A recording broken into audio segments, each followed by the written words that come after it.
flames. Sawney was not as big as other ferrets, but he was faster, smarter, and far more savage than any stoat, rat, weasel, fox or ferret among his followers. Any beast could lay claim to the clan leadership, providing they could defeat Sawney in combat. But for a long time, none had dared to. Sawney Rath could fight with a ferocity that was unequalled, and he never spared the vanquished challengers. Sawney's clan were nomads, 60 all told, thieves, vagrants, vagabonds and tricksters who would murder and plunder without hesitation. They were Juska. Many bands of Juska roamed the coasts, woodlands and byways, but they never formed a united force, each choosing to go its own way under a strong chieftain. This leader always tacked his name onto the Juska title, so that Sawney's clan came to be known as the Juska Rath. Though they were little more than dryland pirates, Juska vermin had quite a strict code of conduct, which was governed by seers, omens and superstition.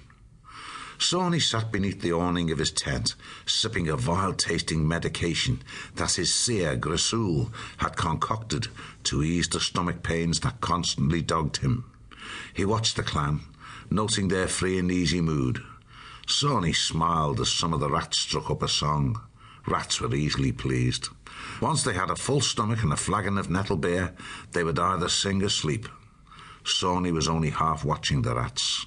His real attention focused upon the stoat, Antigra. She lay nursing her newborn, a son called Zan. Sawney could tell Antigra was feigning slumber from the hate-laden glances she threw his way when she thought he was not looking. Sawney Rath's eyes missed very little of what went on around him. He pulled a face of disgust as he sniffed the mixture of feverfew and treacle mustard in the cup he held, and spitting into the fire, he muttered the newborn stoat babe's name. Ha! Zan! Grissoul the seer stole up out of the gathering darkness and placed a steaming plate of food by his side. He glanced up at the vixen. She was an odd-looking fox, even for a seer.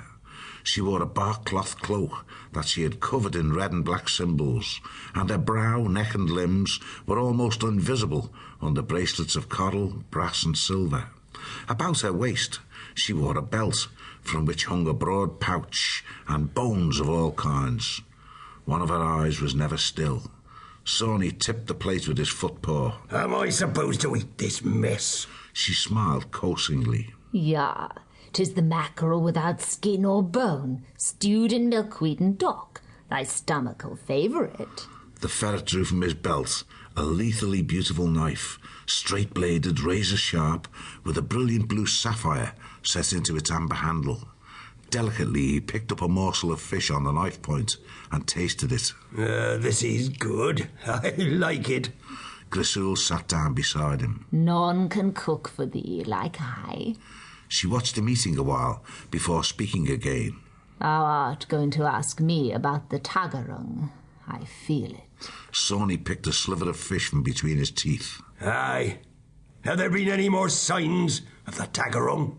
Antigra interrupted by leaping up and thrusting her baby forward at them. Fools! She shouted defiantly. Can't you see my Zan is the Taggerung? The entire camp fell silent. Creatures turned away from their cooking fires to see what would happen.